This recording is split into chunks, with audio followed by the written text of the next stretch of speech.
Hello friends, welcome back. Long time no see. I've been chilling, enjoying my birthday. Celebrations coming to an end, but the party's not dead yet. We got UFC 308 picks coming up right now. It's about to be one of the spookiest nights of fights of the year, I think, actually. Almost the Onion card, almost entirely spooky hours from start to bottom. The card is low-key stacked as well. Without further ado, let's get into it with the first early prelim of Rinat Fakhretdinov versus Carlos Leal. This is actually fucking spooky hours. I'm going with Rinat Fakhretdinov here. Carlos Leal taking this on kind of short notice, about a week's notice, but Carlos Leal is actually not that bad. I was watching some tape on the man, on his fights. Not that bad at all. Dude is brolic as a motherfucker. He might be on the roids, actually, but we'll leave that at that. Has some really strong striking technique, a little bit of takedown defense, but I actually don't think it's going to be anywhere near enough that's required to stop a dude like Rinat Fakhretdinov, who is still very fucking good. Has shown us vulnerabilities as of late, but still very good. However, Carlos Leal could knock out Rinat Fakhretdinov. He's strong as a motherfucker. It's actually quite scary. He has a really good chin, too. I'm still taking Rinat, though. I think Rinat's going to get this one done calmly by decision. Possibly even KO, TKO, because Carlos Leal doesn't particularly move his head away from shots. He'll kind of take them or just use basically his size overall to get away from them, but he does get hit. Especially by dudes that are faster than him. But Carlos Leal, again, the strength cannot be understated here. Carlos Leal is unnaturally strong. I mean that very literally. Moving on, Bruno Silva versus Ismail Naurdiev. Again, this is probably this is one of the spookiest fights on the card, but it's not for any good reason at all. I'm going with Ismail Naurdiev. Here's why. Bruno Silva might have more to show than his record would indicate. Dude's on a horrible losing streak of 4 losses consecutively in the UFC. Ismail Naurdiev, this will actually be his second UFC run, his second chapter, second chance at a UFC career. He was kind of cut after not doing so well the first time around. I'm going with Ismail, though, mainly because he's younger. I'm expecting him to kind of bounce back, get some more experiences. He's picked up some fights, dropped some fights. Actually, in some fights that he was losing recently, he was doing quite well in them until he just did some, like, real tweaker shit and basically ended up getting finished. I think that he can beat Bruno Silva. The Bruno Silva pick is not crazy by any means, honestly, because my instinctual pick was Bruno Silva, actually, until I peeped a little bit more into Ismail's lore a little bit, see what the dude's about. This is going to be scary. It's essentially a coin flip to me, honestly, but I'm going with Ismail. Now, this is really where we're starting to cook up a little bit. Farid Basharat versus Victor Hugo. Actually, crack rock matchup. I'm going with Farid Basharat to win this one by decision. Victor Hugo is extremely fucking dangerous, and actually deceptively so. I don't think it gets talked about enough. The man actually can grapple, and not only can grapple, can low-key go for submissions on you, and he will go for submissions if they're presented. But he's also a dangerous striker, has one of the coldest tapology picks that you can find on the website. He is a scary dude, and definitely a dog, but I think Farid is just a different class of fighter. I think he's a lot better. I think he'll win decisively. Maybe Victor Hugo gets around. Maybe not, though. We move on to Kennedy Nzechukwu versus Chris Barnett. Chris Barnett stepping up to take this fight. You got to go with Kennedy, man. Even though the dude has not... He's let a lot of people down. I'm one of them. You still have to go with Kennedy in this matchup. I think that Kennedy is just not only better all around in terms of technical skill, but also a lot bigger, a lot more in shape, in a lot better shape as well. I think that one's actually pretty calm. Logic kind of has to dictate that pick, the Kennedy pick. Moving on to another fucking terrifying bout. This is actually a sleeper fight, I think, here. Magomedov versus Bruno Ferreira. Excuse me if my voice sounds a little weird. For some reason, I'm almost getting sick, but I'm going with Bruno Ferreira by big round 2 KO, TKO, but I'm going to be fucking sweating. Because Magomedov, despite still having the shadow of the Sean Strickland performance linger over him, actually is pretty good technically. He's a very good technical fighter. He has decent wrestling, and he's he's a pretty technical striker. He actually is pretty dangerous, despite not finishing Warley Alves. But the dude actually does have a little bag of techniques, maybe even more so than Bruno Ferreira. Again, the danger of him gassing, of Abus gassing, is always there, but there's also a danger of Bruno Ferreira gassing. I think Bruno Ferreira has gotten better with the cardio, and I think that, in my mind at least, obviously when they fight it could be the complete fucking opposite, but Bruno Ferreira should have a strength advantage here. And I think about, are there going to be striking exchanges in this matchup? Probably, almost definitely. I can almost guarantee you, like extended striking exchanges. Are those exchanges going to get chaotic, brawl-like, you know, get into a real slugfest, a shootout? I want to say so. Like, more likely than not, they are.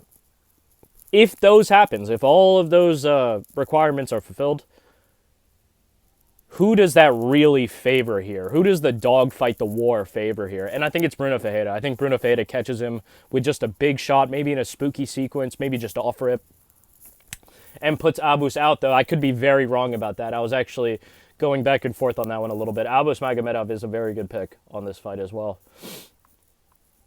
Granted, that's the only other option. But it's not like you can just say, like, oh, like 9 times out of 10, Bruno KOs him, or fucking 8 times out of 10, Abus just outclasses him to a decision or some shit, or finishes him later in the rounds. Like, I don't think so. I think this is a very good matchup. I'm excited for that fight. Also excited for the fight following it immediately. Miktabek Orolabai. I'm fucking up everyone's names this time. Excuse me. Orolabai versus Mateusz Rebecki. This is another spooky fucking matchup, man. Gotta go back and forth a little bit. But just from what I've seen so far, just the eye test, I'm gonna edge, slightly slower to Miktabek. It's kind of fucking spooky here because Mateusz Rebecki is a dog, dude, won't stop coming. He's tough, he has heart, and he's very athletic too. Let's actually take one last quick look. Here's the thing though. There's an ungodly reach discrepancy between these two fighters, almost a foot in reach. Or approaching, rather. It's not exactly right there, but I digress. Miktabek is deceptively young. He looks 50, but he's not. I'm going with Miktabek to get this one done. But this could end up being into a grinder that Mateusz just ekes out. Might be completely wrong on that one. I'm feeling pretty confident in these picks. Last week I also said I was feeling pretty confident in the picks, and we didn't do bad by any means. We went like 7-5, I think, but we haven't gone 7-5 in a while. I'll say that. We haven't gone 7-5 in a while, which is still decent, but I digress. Moving on. Miktabek is the pick. Moving on to Jeff Neal versus Rafael Dos Anjos, RDA. The year is 2024, and you have to pick Jeff Neal, unfortunately. You can only pray that it's not brutal, that RDA doesn't get, like, brutally pummeled against the cage. Like, I think that there will be pummeling against the cage, though. I think Jeff Neal is pretty much going to have his way with RDA, unless RDA can get something going, like, super early on and get some pressure built up and kind of basically reverse the roles and start pummeling Jeff Neal. I don't think that's going to happen, though. Again, we move on. RDA, please. To Ivo Aslan versus Rafael Cerqueira, I think is how you say his name. It's hard to find footage on Rafael, and the only footage I was able to find was him fighting pretty much a fucking bum, who he let just swing on him as he held up a high guard until he threw like the second or third spinning back fist or spinning back elbow attempt and actually knocked him the fuck out with it. Granted, I think the dude that he beat in that fight was like 1-2 or 1-1, so there's nothing really.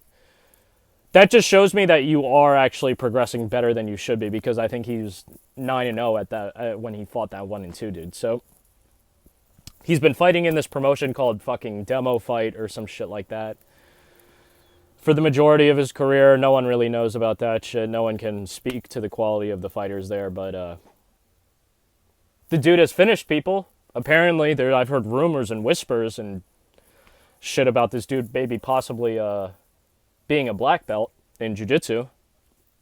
I would hope that's not the case.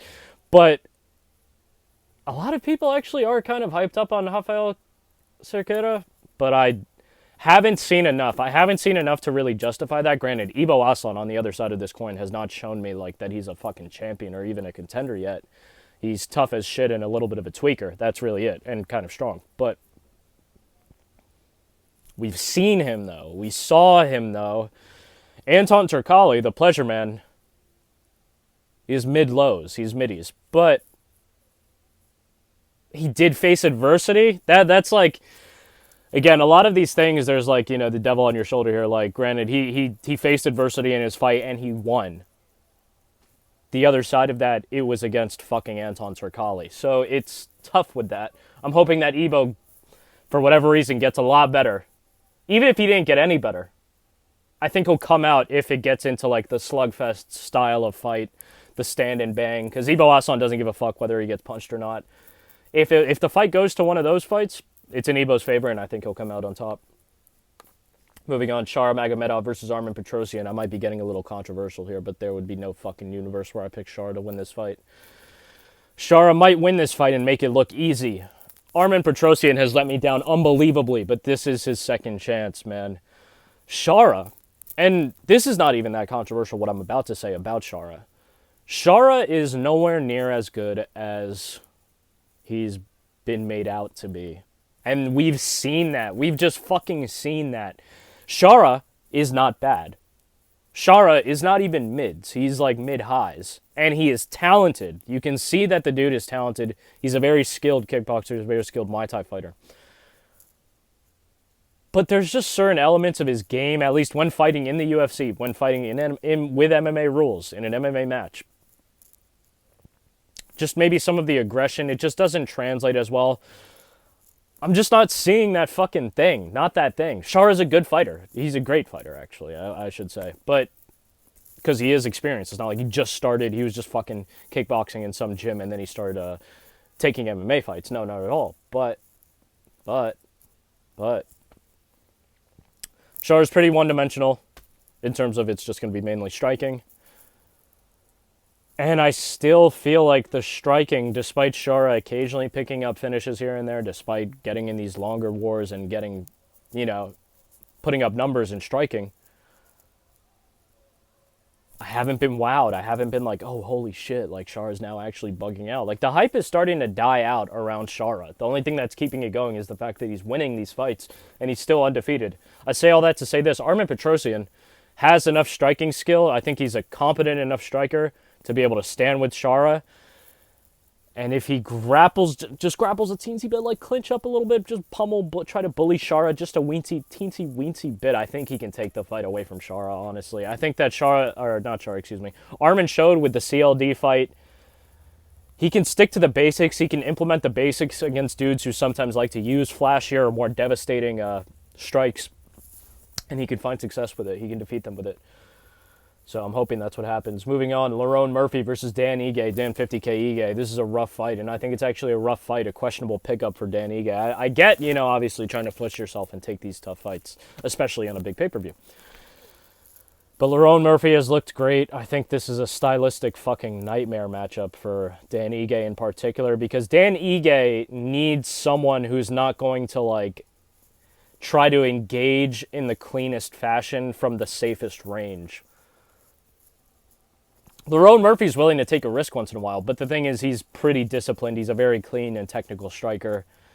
I could see him easily moving around, maybe not easily, but moving around Dan Ige, getting Dan Ige off of him when Dan Ige is able to close the distance and kind of tries to pummel.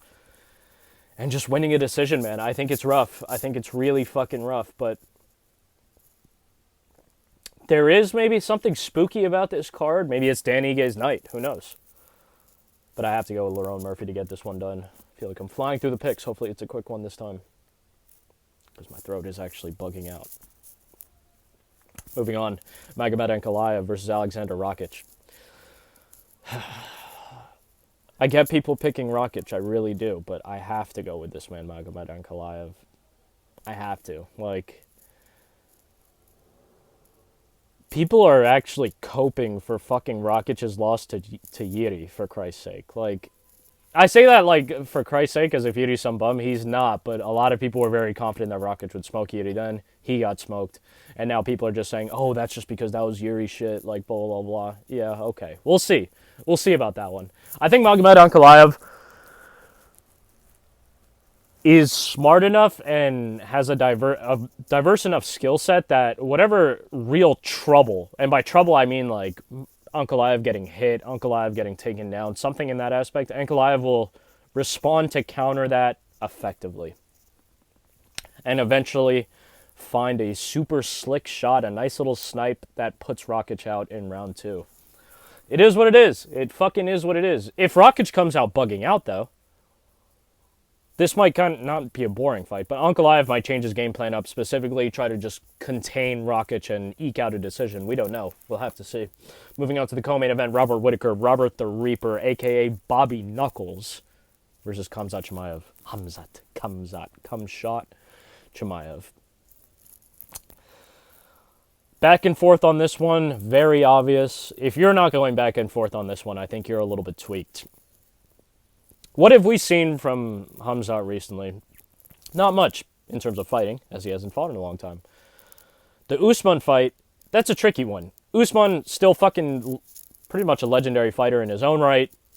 Very skilled. It's not out of this world, even if he's an older guy and he has some miles under his belt, to give a dude like Khamzat trouble. That's not bad at all. Robert, on the other hand, or excuse me, let's continue. Actually, I didn't finish my thought with the Khamzat. What have we seen from Khamzat? Aside from the fighting and aside from the Usman shit, we've seen from him recently, he seems to be a changed man, actually. Like a different dude, very focused, a lot more humble, a lot more soft-spoken. I think that's a good thing, and that's something that I would want to see from a fighter, especially one that I would pick. But I don't know if it'll be enough. I think that there's been a lot of personal things happening in Khamzat's life that might be a distraction. Granted, he might use it as fuel and come out looking crazy. I think Bobby has been in situations like this kind of before, not with a guy like Khamzat, obviously, but he's been in situations like this before with a spooky dude who's apparently running through people. You know what I'm getting at here, and we might see a bit of a Brandon Royval, Tatsuro Taira kind of fight again. I'm going with Bobby Knuckles. I'm going with fucking Bobby Knuckles to get this one done. This is also going to be a 5-round fight. That has to be mentioned. If Khamzat just fights like how he fought against Usman, it's probably going to be clipped in the later rounds. I'm saying Rob Whittaker, round 5, KO TKO. In the final round, Khamzat's giving him everything he got. He tries to catch his breath almost back against the cage, a step in front of the cage. Khamzat's trying to catch his breath, covering up. Oh shit, Bobby Knuckles pounces and just backshots. And you might be thinking to yourself, Bobby never finishes people. Most of his recent finishes are flukes. He gets finished. Fair enough. That's just what I see. Moving on to the main event. Ilia El Matador Topuria versus Max Blessed Holloway, the Blessed Expressed. It's spooky hours. Some people are gifted, some people are talented, and some people are blessed. It is what it is. Unfortunately, the gods, the combat gods, they can retain, they can rescind their blessings at any time. They can take their good fortune, their goodwill back at any time and bestow it upon another. And I think that's what's happened, unfortunately. Maybe not specifically to Max Holloway, but Ilia, I think it's Ilia's time, man. Ilia Topuria is the pick. I'm even going fucking spookier with it. I'm saying it right off the bat, actually, round 3, KO TKO. And what I say next might sound disrespectful. I'm not trying to be disrespectful. Ilia is fucking him. I think Max's chin, his durability, and his defense is going to get him to round 3. But if Max hasn't kind of gotten himself in the fight by then, I think that's really going to be fucking it. It might go to a decision. But Ilia hits extremely fucking hard. Max struggles with shorter fighters. And Ilia, this is something that maybe people don't even know because they really haven't seen much of it. Ilia has a fucking killer ground game as well. A killer ground game. Mainly uses it defensively if he really has to. Prefers to strike. But he is a grappler. He knows how to grapple. He's very fucking strong. He has a chin himself. And the techniques, the speed, the dude's living in a capsule like fucking Ivan Drago in Rocky. Like, it's craziness, man. Like, Ilya does have that thing. And he had that thing before he even fought Volk. That was the thing. I was trying to tell people that Ilya has that thing. He has that champion quality, that star quality, actually. A little bit of a goofball. I actually like him when he's not trying to promote the fights actively, and like you just kind of peep Ilya, just like chilling, doing his thing, talking about his shit. I fuck with that Ilya. But back to fighting skill, Ilya is the man, bro. He is him, and you might realize that tomorrow night, or I should say tomorrow morning if you're like me and you live in America. But Ilya Topuria is the pick. Again, maybe a similar situation to Michel Pereira and Fluffy, but where whoever wins is going to win in extremely dominant fashion. Maybe Max dog walks him across 5 rounds. Maybe Max TKOs him in the later rounds. Who knows? But maybe they stand in bed and they go for the duel and one falls flat. Who knows, man? There's a lot that we could see happen. We can only pray that it delivers, ultimately. We can only pray that this event delivers. I think it's going to deliver. The cards are stacked, actually. Like, even though I didn't pick the most knockouts... And these motherfuckers are just chilling in traffic next to me. Even though I didn't pick the most amount of knockouts or finishes in general, I do think that the finishes that we do see are going to be spectacular. Very excited for the fights. We will have Smoky Hours live stream fight companion, as always. Nice and early. I'll be there nice and early. I think the fights start... What time do they start? I think the fights are starting sometime around 10 a.m. They are starting at 10 a.m. They're starting at 10 a.m., Smoky Hours live stream bright and fucking early, around 9:45, maybe even 9:30. Who knows? Maybe even earlier. I don't know. I hope to see you then. Don't be a stranger. Hop in that shit. Like the video if you like it. Dislike the video if you dislike that shit. Subscribe to see more content. A lot more content coming soon, as always. And as always, thanks for watching. Much love. Big kiss.